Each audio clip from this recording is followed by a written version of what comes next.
Bonjour, ce diapo a été réalisé dans le cadre de la formation des enseignants nouvellement recrutés de l'année universitaire 2023-2024 de l'Université de Ain Timousent. À cet effet, on a choisi le module méthode d'analyse et de caractérisation des matériaux comme un module afin d'accomplir la formation. Ce module est un module de la troisième année licence génie des matériaux de l'Université de Ain Timousent. Le module est présenté par moi-même, Dr Salah Hicham, enseignant de l'Université de Ain Timousent. Donc, c'est un module d'enseignement, c'est une unité d'enseignement méthodologique, département génie mécanique, faculté de sciences, de technologie. C'est un module à coefficient 2 et 3 de crédit. C'est un module qui va se dérouler en 15 semaines. La maîtrise de la composition, de la structure, de la microstructure est essentielle pour le développement de matériaux à propriété optimisée. Donc, ce module a pour objectif donner une vue d'ensemble des méthodes de caractérisation analytique et microstructurale des matériaux, démontrer la spécificité de chaque méthode en termes de type d'information fournie, d'échelle d'analyse et de résolution et de stabilité. Donc, pour pouvoir tirer le maximum de ce cours, on a comme prérequis les notions de base en chimie, physique et optique, des connaissances de base sur microscope, utilisation de certains instruments d'analyse, notamment les plus simples. Donc, pour le contenu de la matière, donc cette vidéo, on va se limiter sur les deux premiers chapitres. Le premier chapitre, c'est le principe d'analyse thermique, où on trouve les différentes méthodes d'analyse. On a le DAT, analyse thermique différentielle, et analyse enthalpique différentielle, ainsi l'analyse thermogravimétrique. Pour les trois méthodes d'analyse, on a les propriétés mesurées, propriétés physiques, propriétés thermodynamiques, appareillage et principaux facteurs utilisés. Pour le deuxième chapitre, c'est le chapitre où on va entamer les méthodes d'analyse et d'observation des matériaux. Pour cela, on a la micrographie optique, on a le polissage, l'attaque et l'examen micrographique des échantillons, la microscopie, ainsi les différents types de microscopes. On a les microscopes lumière directe, aux lumières fléchies, microscope métallographique, confocal, ainsi plusieurs types de microscopes. Donc, la science des matériaux permet d'étudier les propriétés, la structure, synthèse et de la manipulation des matériaux pour créer de nouveaux matériaux avec des performances améliorées. La caractérisation des matériaux et le processus d'évaluation et de description des propriétés physiques, chimiques, mécaniques, thermiques, électroniques et optiques des matériaux. Donc, pour le premier chapitre, on a le principe d'analyse thermique.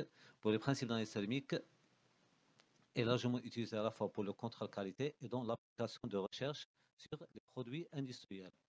Donc, on peut prendre comme exemple génie de procédés de matériaux, modification de structure et de forme, le génie climatique et bâtiment, production, stockage, ainsi l'aérospatial et l'aéronautique, protection thermique, en électronique, propriété de conduction et protection des composants, ainsi qu'en agriculture et en agroalimentaire, production et conservation des aliments. Donc, le tableau suivant nous montre les différentes techniques d'analyse ainsi que leurs propriétés mesurées. On prend comme exemple le thermogravimétrique. On a comme paramètre mesuré, c'est la masse. On a l'analyse thermique différentielle, le DAT, c'est la différence de température. Pour la calorimétrie différentielle programmée, DSC, c'est la différence de flux de chaleur. Ainsi, l'analyse thermomécanique, le IAMA, le volume ou longueur. En commençant par le DAT.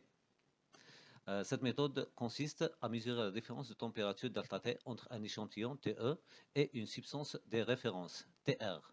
Tous les deux sont soumis à la même loi d'échauffement ou de refroidissement. Donc, on constate deux types de transformations. On a les transformations endothermiques et les transformations exothermiques. Les transformations endothermiques, c'est des transformations qui se passent à delta T inférieur à 0 et un delta H supérieur à 0.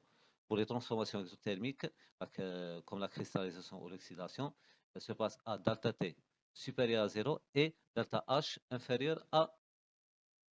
Donc, pour la transformation endothermique, c'est la transformation au laquelle le système absorbe de la chaleur venue de l'extérieur. On a comme exemple transition de phase, état de la matière, vapeur liquide ou solide, transition de liquide à gazeuse, vaporisation, transition de solide à liquide, fusion, transition de solide à gazeux, sublimation. On a la transformation exothermique, c'est une transformation à laquelle le système libère de la chaleur vers l'extérieur. On prend comme exemple transformation exothermique, la cristallisation et l'oxydation. Donc la figure suivante, c'est la figure obtenue par ATD. On a sur la première phase, c'est le phénomène endothermique, sur la deuxième phase, c'est le phénomène exothermique, et la troisième phase, c'est la variation de la capacité calorifique de l'échantillon. Donc on a la méthode d'analyse, le DSC, c'est une technique d'analyse thermique basée sur les mesures de flux de chaleur différentielle. Donc, elle a pour application permet de déterminer la transition de phase, la température de transition visqueuse, les enthalpies de réaction, détermination d'une chaleur de transformation, détermination des chaleurs spécifiques. On a aussi le TAG. Le TAG est une technique mesurant la variation de masse des échantillons lorsqu'il est soumis à une programmation de température sous atmosphère contrôlée. Donc, à la comme principe, l'échantillon est pesé à la ligne de base et établi. Deuxièmement, l'échantillon est soumis à la montée de température. Troisièmement, à différentes températures, des réactions chimiques pouvant libérer des espèces gazeuses ou forment les oxydes entraînant la variation de masse de l'échantillon. Quatrièmement, ce changement de masse est enregistré en fonction de la température. Donc, elle s'emploie, cette technique, le ATG, décomposition des polymères, corrosion des matériaux sous différentes atmosphères, réaction chimique des composés solides, pyrolyse des huiles de carbone, hydratation et déshydratation des solides. Donc, le deuxième chapitre pour ce module, c'est la méthode d'analyse et d'observation des matériaux. Pour comprendre et améliorer le comportement des matériaux métalliques, il faut établir la liaison entre les phénomènes qui déroulent à l'échelle microscopique et les propriétés macroscopiques.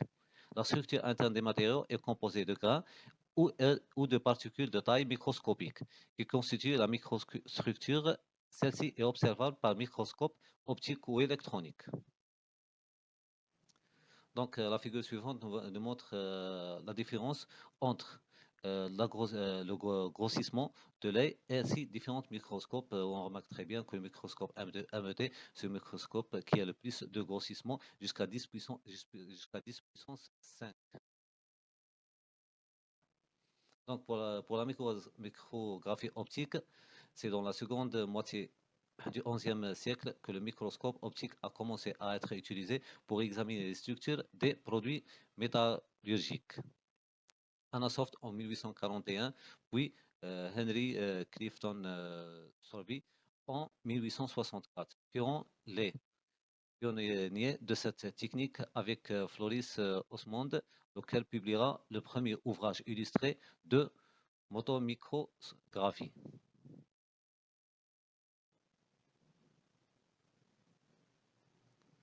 Donc, pour la préparation de l'échantillon, on a l'éprouvé destinées à étude microscopique et divisée en plusieurs étapes.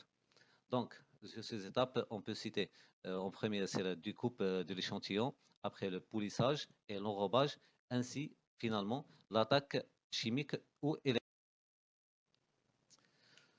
Pour l'attaque chimique, dans la préparation des matériaux, on a le tableau suivant qui nous montre les principaux réactifs utilisés en attaque métallographique. On peut citer parmi ces réactifs le nital, l'or égal, le VLA, l'acide nitrique, ainsi le Keller. Donc, un microscope est composé de plusieurs éléments. On peut citer, on a le miroir, on a le source de lumière, le diaphragme, le platine porte-échantillon, on a l'objectif, le vis macrométrique, ainsi l'oculaire.